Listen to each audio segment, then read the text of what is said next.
한 주간 동안도 주님의 은혜 가운데 평안하셨습니까? 이번 주 수요 새벽 예배는 제 수요일 예배로 드립니다. 여러분 모두 다 나오시면 좋고요.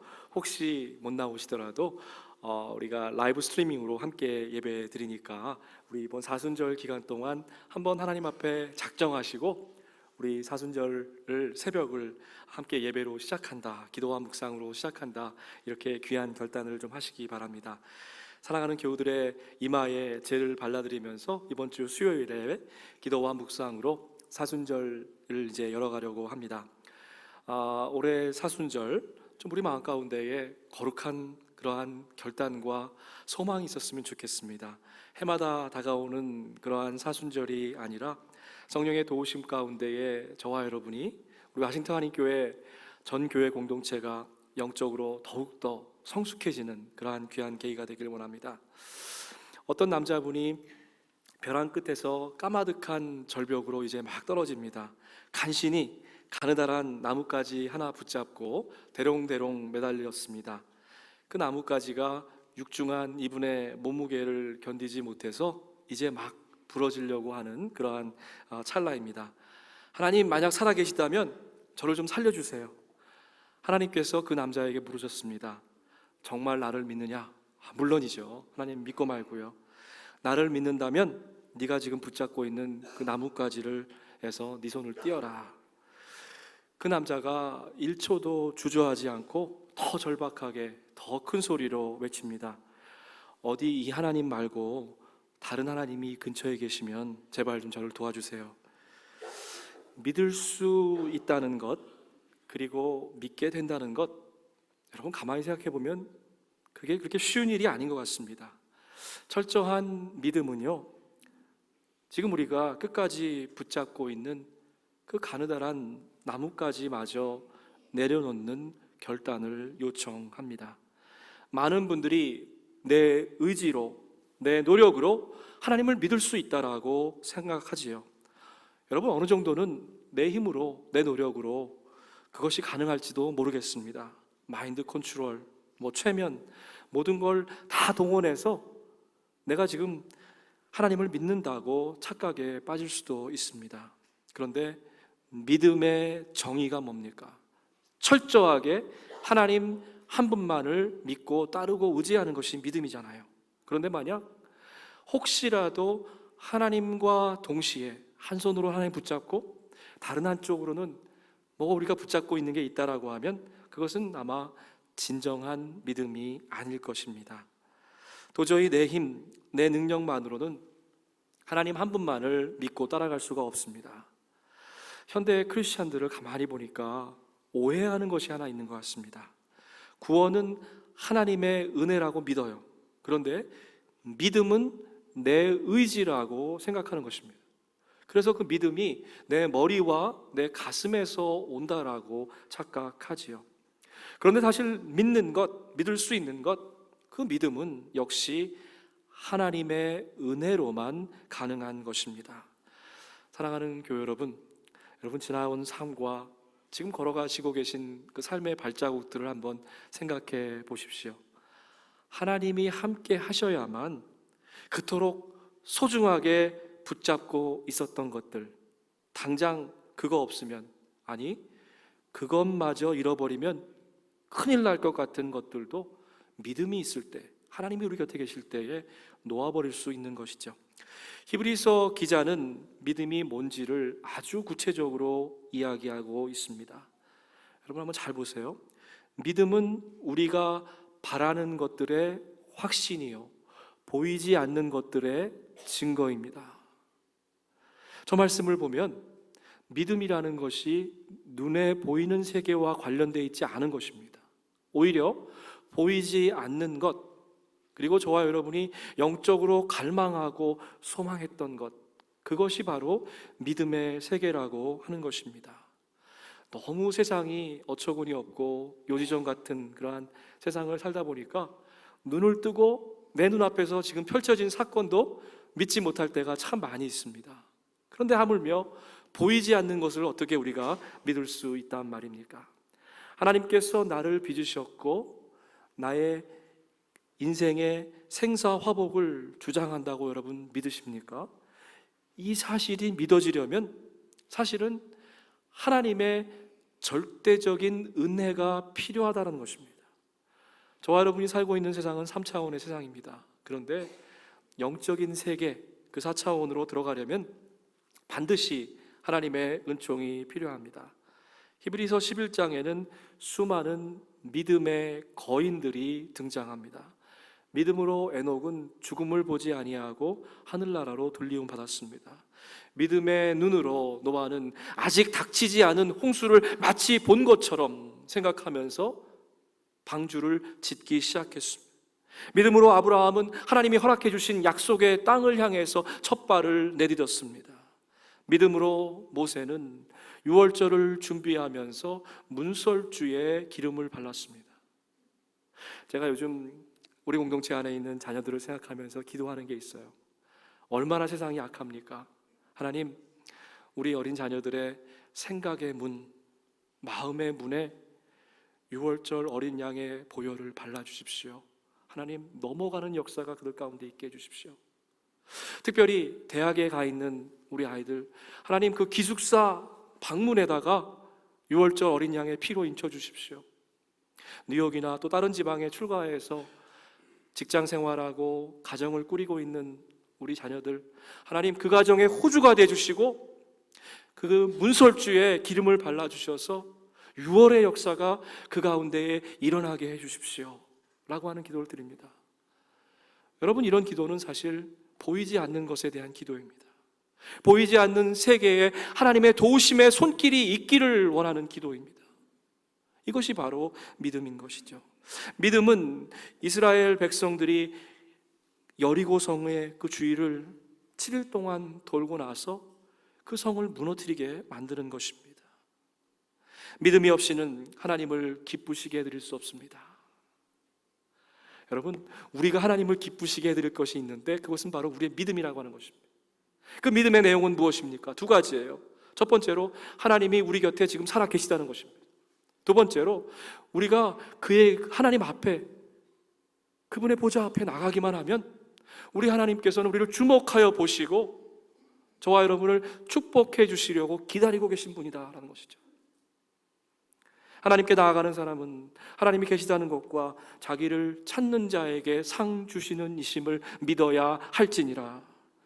믿는 자는 하나님의 산 증인으로 놀라운 영향력을 갖고 이 땅 가운데 살아가게 됩니다. 우리에게는 이렇게 많은 믿음의 증인들이 있습니다. 개역 성경을 보니까 허다한 믿음의 선배들, 무리들이 있다고 그랬는데 사실 우리 교회 공동체 가운데도 있어요. 앞서간 믿음의 선배들을 그의 삶은 우리에게 믿음이 뭔지를 잘 웅변적으로 이야기하고 있습니다. 세상 사람들은 우리 귀에다 대고 이야기하죠. 야, 그거는 상식이 안 맞는 거야. 뭐하러 쓸데없이 그렇게 고생하냐? 왜 이렇게 돌아가냐? 이렇게 비웃고 조롱할지라도 보이지 않는 약속의 땅을 향해서 한 걸음 한 걸음 묵묵히 전진하는 것이 믿음입니다. 교회에서 우리가 사역을 하다 보면 그런 마음이 들 때가 있어요. 왜 나만 이렇게 고생하나? 또 칭찬받고 그러는 것이 아니라 어려운 이야기를 들 때 그런 마음이 들기도 하죠. 믿음은 우리의 의지가 아니라 하나님의 은혜라고 말씀드렸습니다. 그렇기 때문에 입술 꽉 깨물고 믿어야지 한다고 그게 되는 게 아니더라고요. 믿습니다. 그 시옷을 2개 넣어가지고요, 침이 팍팍 튀어나오게 그렇게 세게 외친다고 해서도 믿어지는 게 아니더라고요. 그렇다면 여러분 어떻게 됩니까? 2부 예배 나오시는 분들은 다 너무나 총명하시기 때문에 잘 아실 거예요. 여러분 어떻게 됩니까? 그렇다면 우리는 팔짱 끼고 앉아서 믿어질 때까지 기다려야 됩니까? 아니에요.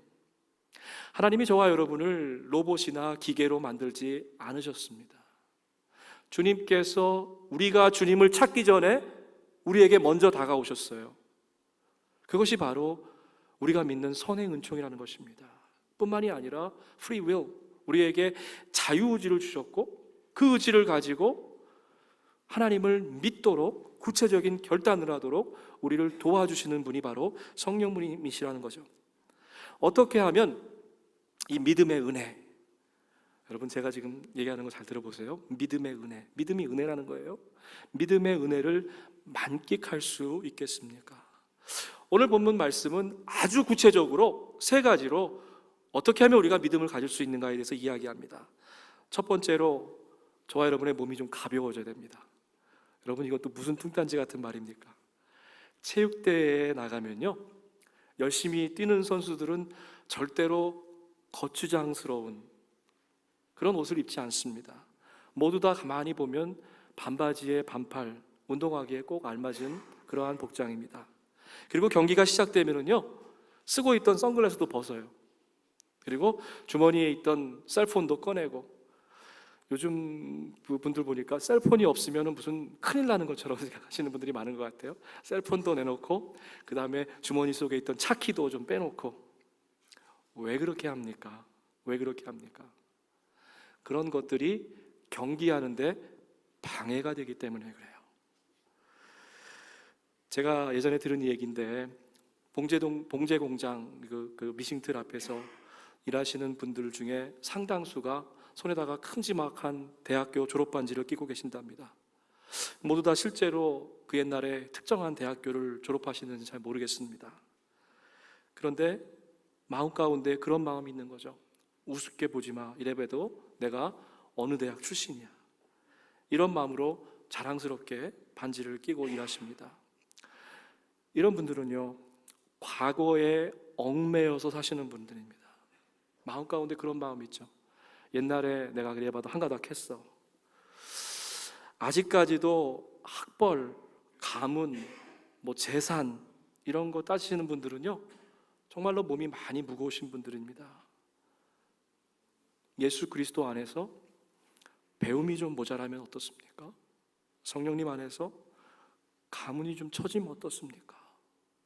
가진 게 좀 부족하면 또 어때요? 믿음은요, 보이지 않는 세계, 하나님께서 약속해 주신 그 축복의 땅을 향해서 함께 한 걸음씩 나가는 것입니다. 근데 자꾸만 과거의 망령에 얽매여 사시면 안 되는 거죠. 소돔과 고모라의 이야기가 뭡니까, 여러분? 자꾸만 뒤쳐다보고 옛날 생각하고 그랬을 때 한 걸음도 더 앞으로 나갈 수 없는 소금 기둥이 되는 것입니다. 사랑하는 성도 여러분, 지금 여러분을 무겁게 하는 것이 무엇입니까? 여러분 한번 좀 생각해 보십시다. 여러분의 마음을 힘들게 하고 고단하게 하고 지치게 하고 피곤케 하는 게 뭐예요? 도대체 약속의 땅, 축복의 땅으로 나가는데 방해가 되고 걸림돌이 되고 거침돌이 되는 게 뭡니까? 여러분 신앙생활 잘하려면 이런 걸 좀 생각해 봐야 돼요. 가만히 생각해 보면 모두 다 지난 일 아니에요? 과거에 느꼈던 절망과 분노와 좌절 아닙니까? 수치심과 질투, 원망하는 마음일 수도 있습니다. 다른 사람과 비교하는 마음, 열등감이나 우월감일 수도 있겠지요.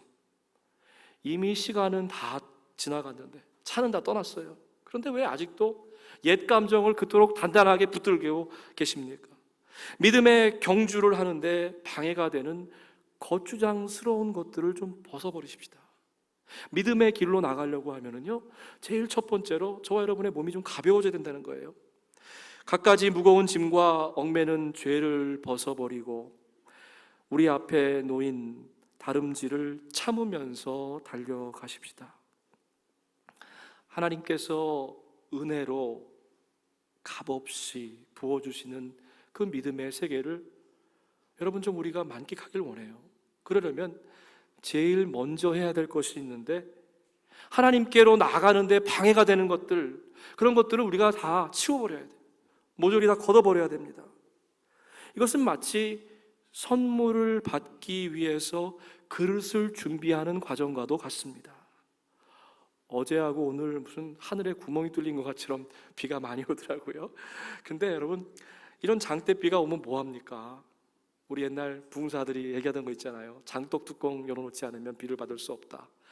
아무리 성령 충만하고 정말 은혜의 단비가 쏟아져도 마음의 문을 꽁꽁 닫아놓고 있으면 아무 소용없다. 이런 얘기 많이 들으셨잖아요. 저와 여러분의 인생은 시시한 삼류 인생이 아닙니다. 하나님께서 하늘문을 여시고, 여러분 저는 그걸 믿습니다. 오늘 예배 나오신 여러분들, 여러분 가정, 여러분 자녀들 특별히 하나님께서 주목하여 보시고 하나님께서 마음껏 들어 사용하시기 위해서 하늘문을 여시고 축복의 단비를 쏟아 부으실 텐데, 우리가 마음의 문을 닫고 있으면 그것을 받을 수 없다라고 하는 것이죠. 큰 믿음의 그릇을 준비하십시오. 하나님께서 마음껏 들어 사용하실 수 있도록 오늘 이 자리에서 결단하시고 여러분의 믿음의 그릇을 확장하시기를 바랍니다. 여러분의 믿음의 그릇이 정결한 그릇이 되게 하십시오. 우리를 올가매는 불안과 좌절, 죄의 무거운 짐을 좀 벗어버리십시다. 가만히 보니까 사람들은 가르쳐주지 않아도 자연스럽게 죄를 짓는 것 같아요. 저는 옛날에는 성선설을 믿었거든요. 근데 아이들이 잘하는 걸 보면 그게 아니라는 거 알았습니다. 1살, 2살 돼서 아장아장 걸어나기 시작하면 장난감 자기가 친구 것도 챙기고 이거 내 거 이러면서 화를 내더라고. 욕심이 생기죠. 그 다음에 좀 더 크게 내면은 제일 먼저 배우는 게 그거 같아. It's not fair. 이거를 아이들이 하여튼 무지하게 하더라고. 여러분, 아무리 크고 화려한 그릇이면 뭐합니까? 그 안에 온갖 더러운 것이 담겨 있다고 하면 그 그릇의 화려함이나 크기는 아무런 문제가 되지 않는 거죠. 아무리 하나님께서 우리에게 좋은 것, 선한 것, 값진 것을 부어주셔도 저와 여러분의 마음속에 더러운 것이 있다면 그 좋은 것마저 오물로 변하게 된다는 것입니다. 여러분을 짓누르고 있는 죄의 문제가 뭡니까? 아직까지도 그 일만 생각하면 얼굴이 화끈하게 올라오는 창피한 그러한 문제들이 뭡니까? 오늘 예배를 마치기 전에, 성전을 떠나기 전에, 그리고 사순절이 시작되기 전에 주님께 좀 고백하십시다. 십자가의 보혈로 깨끗하게 씻기움을 받기를 원합니다. 사탄은 우리 귀에다 대고 계속 속삭대요. 야, 네가 뭘 한다고? 뭐 교회에서 사역을 해? 사람들은 몰라도 다 나는 알아. 네가 무슨 짓 했는지 다 알아. 자꾸만 과거, 정죄의 사슬로 하나님의 자녀들을 올가매놓으려고 하는 것이죠. 믿음이 뭡니까? 믿음은 다가올 시간, 하나님께서 주실 그 미래를 향해서 영적인 눈을 뜨고 나가는 게 믿음이에요. 정죄는 뭡니까? 이미 지나가 버린 과거, 그 시간에 아직도 꽁꽁 묶여 있는 게 정죄예요. 믿음은 뭡니까? 성령님이 역사하시는 공간이에요. 정죄는 뭡니까? 사탄이 놀아나는 그러한 일하는 자리예요. 믿음의 세계로 나가기 위해서 저와 여러분의 몸과 영혼이 좀 가벼워지길 원합니다. 오늘 예수 그리스도의 보혈의 권소로 사탄의 그 결박을 끊어버리시기를 주의 이름으로 축복합니다. 여러분의 몸을 가볍게 하십시오. 그리고 두 번째로 주님만 바라보기 원합니다. 우리의 눈이 주님께 고정됐으면 좋겠어요. 저와 여러분의 마음이 주님께 픽스됐으면 좋겠어요. 초대 교부 중에 크리소스톰이라고 하는 그런 대주교가 있었습니다. 로마 황제가 그리스도를 부인하라는 그런 명령을 내렸죠. 그러나 그는 그리스도를 포기하지 못한다고 맞섰고 결국 황제의 명령에 의해서 체포되었습니다. 황제가 명하면 저자를 어느 누구도 와도 대화하지 못하도록 독방에 쳐넣어라. 이때 그 명령을 들은 신하가 뚱딴지 같은 대답을 합니다. 황제님, 크리소스톰은 기독교인입니다. 감옥에 넣으라는 말하고 기독교인이라는 게 도대체 무슨 상관이 있습니까? 황제가 화가 났어요. 기독교인이라는 게 어떻게 됐단 말이냐? 빨리 집어넣어라. 그러자 이제 신하가 안타깝다는 듯이 이야기합니다. 황제님 모르십니까? 예수쟁이들은 혼자 있는 거 좋아합니다. 만일 혼자 감옥에 가둬두면요, 기도하는 시간이 늘어났다고 좋아할 겁니다. 여러분, 저와 여러분도 좀 이런 얘기 들었으면 좋겠어요. 우리 눈에 아무것도 보이지 않는데 하나님이 있다고 생각하면서 하나님하고 대화를 합니다. 싱글벙글 웃으면서 하루 종일 중얼대니까 감옥에 혼자 놔두는 거는 더 잘된 셈이 되는 거죠. 황제가 화가 났습니다. 그럼 그를 극악무도한 죄인들이 있는 감옥에다 쳐넣어라. 신하가 다시 한번 고개를 설레설레 흔들더니 말합니다. 그건 더더욱 안 됩니다. 거기다 집어넣었다가는 오히려 전도할 기회를 얻었다고 좋아할 것입니다. 그 극악무도한 사람들이 크리스찬이 되면 어떻게 하겠습니까? 극도로 화가 난 황제가 이제 소리칩니다. 그놈의 목을 쳐라. 그러자 신하는 더욱 난감하다는지 말합니다. 황제님, 정말 모르시는 말씀입니다. 기독교인들에게 순교는 가장 큰 상급입니다. 목베임을 당할 때 얼굴을 찡그리거나 우는 사람이 하나도 없습니다. 오히려 그들의 얼굴에 광채가 나고 기뻐합니다. 그러면 도대체 그 자를 어찌해야 좋단 말이냐? 주님만 바라보는 삶, 언제 어떤 상황 가운데에도 주님 한 분만으로 만족하는 삶은 아마 그런 삶일 것입니다. 믿음의 주여, 온전케 하시는 주님만을 바라보십시다. 세상의 다른 어떤 것도 참된 기쁨과 참된 평안이 될 수 없다라고 하는 것입니다.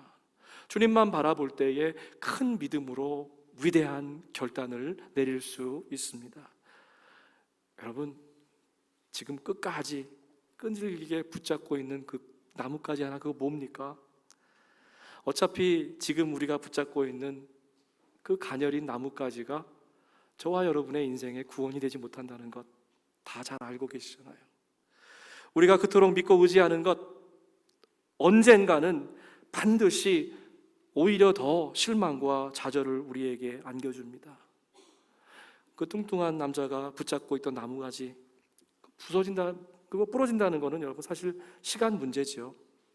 믿음의 창시자요 완성자이신 예수를 바라보십시다. 저와 여러분을 품어주실 그 하나님 한 분만을 믿고 의지하고 나가십시다. 아이들이 수영 배울 때 어떻게 해요? 우리 특히 3040 젊은 우리 부모님들 아이들 어떻게 해요? 먼저 부모가 수영장에 내려가서 팔을 이렇게 펴고 야 점프해봐. 근데 그 3살 4살 난 아이들이 저 사람이 내 아빠 맞나 의심하고, 그 다음에 또 두 번째로 의심하는 게 아빠는 아빠 같은데 내가 뛰면은 붙잡아 줄 수 있을까, 그렇게 의심한다면 아마 뛰어내리지 못할 겁니다. 그런데 저분이 내 부모님 맞고 나를 붙잡아 줄 거라고 하는 믿음이 있기 때문에 수영장으로 점프하는 거 아니에요? 아장아장 걷기만 하던 아이가 믿음을 가지고 점프하면 물에 떠서 수영을 배우는 전혀 다른 차원의 세계가 열리는 것입니다. 저와 여러분을 품어주실 하나님 한 분만을 믿고, 여러분 혹시 지금 벼랑 끝에 서 계십니까? 나뭇가지 붙잡는 게 아니라 주님 한 분만을 믿고 한번 자유낙하 한번 해보십시다. 여러분, 이게 믿음인 것 같아요. 상식의 틀 안에서 이성의 눈으로는 도저히 불가능한 것이죠. 믿음의 눈을 뜨고 영적인 세계에 들어가야만 주님만을 바라볼 때에 이러한 것이 가능해지는 것입니다. 사랑하는 여러분, 믿음의 경주를 다하기 위해서 여러분의 몸과 영혼을 가볍게 하셨습니까? 주님 한 분만을 바라보기로 결단하셨습니까? 참 장합니다. 이제 마지막 단계입니다. 3번째로요, 끝까지 인내하시기 바랍니다. 끝까지 인내하세요. 하루 이틀, 일주일, 한 달, 1년, 2년, 10년, 20년이 아니라 주님 만날 그날까지 나의 믿음의 갈 길을, 믿음의 경주를 끝까지 참고 나가겠노라, 이렇게 선언하는 것이죠. 헬라어로 운동 경기, 컨테스트 하는 거를 에곤이라고 해요. AGON이라고 하는데, 우리가 알고 있는 고뇌, 에곤이라고 하는 말이 거기서 나왔어요. 무슨 말입니까? 참고 견뎌내는 것, 그것은 운동 경기와 같이 우리를 훈련하고 그런 데서 나왔다는 거예요. 제가 요즘에는 못하지만 예전에는 우리 아이들하고 그 농구 시합을 이렇게 했는데요, 다리에 쥐가 난 적이 있습니다. 근데 어찌나 제가 이기고 싶은 마음이 있었던지 그 쥐가 풀리지도 않았는데 벌떡 일어나가지고 뛰어서 그렇게 했습니다. 결과는 어떻게 됐을까요?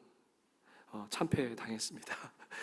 그런데 어쩌면 그 인생이라는 것이, 또 신앙이라고 하는 그 경기가 사실은 고독한 자기와의 싸움이다라는 그런 생각을 해봅니다. 포기하지 말고 우리 앞에 놓인 믿음의 다름질을 참으면서 달려가십시다. 지칠 때라도 여러분 낙심하지 마세요. 그리고 우리 주님만을 바라보고 따라 나가십시다. 오늘 설교의 제목을 왜 지치고 낙심하십니까? 라고 이렇게 정했습니다. 이건 사실 저의 고백이기도 합니다. 여러분 이 물음을 안 던져보신 분이 이 안에 아마 안 계셨을 거예요. 신앙생활 하시면서 또 직장생활 하시면서 자녀들을 기르면서 때로 지치고 힘들기도 하지요. 신앙생활 하면서 영적인 여정을 우리가 걸어가면서 저와 여러분을 가장 지치고 힘들게 하는 게 뭡니까? 가만히 생각해 보니까요, 소망이 사라질 때 그러더라고요. 육체적으로 힘든 것, 주변에 이야기들 이런 게 아니라 사실은 내 안에 소망이 바싹 말라버릴 때 그 자리에서 쓰러지게 되더라고요. 기댈 언덕이 없고 바라볼 내일이 사라져버릴 때에 포기하고 낙심하게 됩니다. 데일 카네기가 이런 얘기를 한 적이 있어요. 세상에서 가장 중요한 일들은 대개 전혀 가망이 없는 것처럼 보이는 일에도 끝까지 포기하지 않고 노력을 기울이는 사람들에 의해서 이루어졌다. 여러분, 세상 사람들도 자기의 분야에서 어떤 일가를 이루려면 포기하지 않고 일해야 된다라고, 끝까지 해야 된다고 이렇게 충고합니다. 하물며 저와 여러분은 세상이 어쩔 수 없는, 세상이 건드릴 수 없는 주님의 제자들이잖아요. 우리의 믿음은 하나님이 살아계신다는 것, 그리고 우리가 우리의 믿음의 문을 열고 그분께 나가기만 하면 하나님께서 다 책임져 주신다는 것, 그것을 믿는 것이죠. 상황은 좋지 않습니다. 조건은 그렇게 나아진 것도 없어요. 그런데 믿음이라고 하는 것은 하나님이 살아계시고 그 앞에 나가기만 하면 우리 하나님께서 우리 인생의 문제들을 해결해 주실 분이라시는 것을 믿는 것이죠. 왜 지치고 왜 낙심하십니까? 여러분, 왜 지금 주저앉아 계십니까? 왜 여기가 끝이라고 생각하십니까? 왜 더 이상 한 걸음 더 나갈 수 없다라고 말씀하십니까? 오늘 본문은 우리에게 분명한 해답을 주고 있습니다. 세 가지로 대답을 이야기하죠. 우리가 만약 지치지 않고 낙심하지 않고 일어서리려면 세 가지를 해야 되는데, 이 세상 가운데 우리를 얽매고 있는 무거운 죄의 짐을 벗어버려야 합니다. 두 번째로, 세상의 다른 어떤 것이 아닌 우리 주님만을 바라보십시다. 그리고 세 번째는, 비록 지금 당장 내 눈앞에는 아무것도 보이는 것이 없을지라도, 그래서 우리의 마음을 너무나 힘들게 하고 어렵게 하고 좌절스럽게 만들지라도 끝까지 참고 인내하라는 그런 말씀입니다. 여러분, 질문이 바뀌면은요, 인생이 바뀌어요. 인생이 바뀌면 세계관이 바뀝니다. 사실 왜 지치고 낙심됩니까? 라고 하는 묻는 질문은 그렇게 좋은 질문은 아닌 것 같아요. 우리 이번 사순절 동안 여러분 이런 질문을 좀 던져봤으면 좋겠습니다. 지금 이 순간 주님, 나를 얽매고 있는 그 세상의 무거운 짐이 뭡니까? 그걸 좀 보게 해주십시오. 사순절이 이미 시작되었는데 아직까지도 버리지 못한 나의 잘못된 습관은 뭡니까? 주님이 아닌 다른 것에 지금 한눈 팔고 있다고 하면 어떻게 하면 제가 주님께 다시 집중할 수 있겠습니까? 하나님, 나의 온 마음과 온 뜻과 온 정성을 다해서 하나님 한 분만을 예배하고 싶은데 어떻게 하면 그게 가능합니까? 여러분 보세요. 왜 지치고 힘들까? 이렇게 물어보는 것이 아니라 여러분의 질문의 앵글을 좀 바꿔보세요. 그러면 대답도 바뀌게 되는 것입니다. 지치고 낙심할 때 어떻게 하면 제가 다시 벌떡 일어나면서 할렐루야, 주와 함께하네, 좁은 길을 걸지라도 주님 함께 하시니 내가 기쁩니다. 이렇게 찬양할 수 있습니까? 여러분, 이런 질문들 우리 마음 가운데 좀 있기를 원합니다. 복 있는 자는요, 복된 자리에 있는 분들이 복 있는 사람이에요. 그런데 저의 데피니션은 조금 또 다른 게 있습니다. 복된 질문을 던질 수 있는 사람이 복 있는 사람입니다. 이번 사순절 기간 동안 성령님께서 여러분에 주시는 그 귀한 감동을 가지고 어떻게 하면 나와 내 가정이 영적으로 더 튼튼하고 건강해질 수 있을까? 그렇게 묵상하는 귀한 한 주가 되기 원합니다. 주님과 동행하는 복된 사순절, 귀한 영적의 여정이 되기를 주의 이름으로 축복합니다. 아멘. 함께 기도하겠습니다.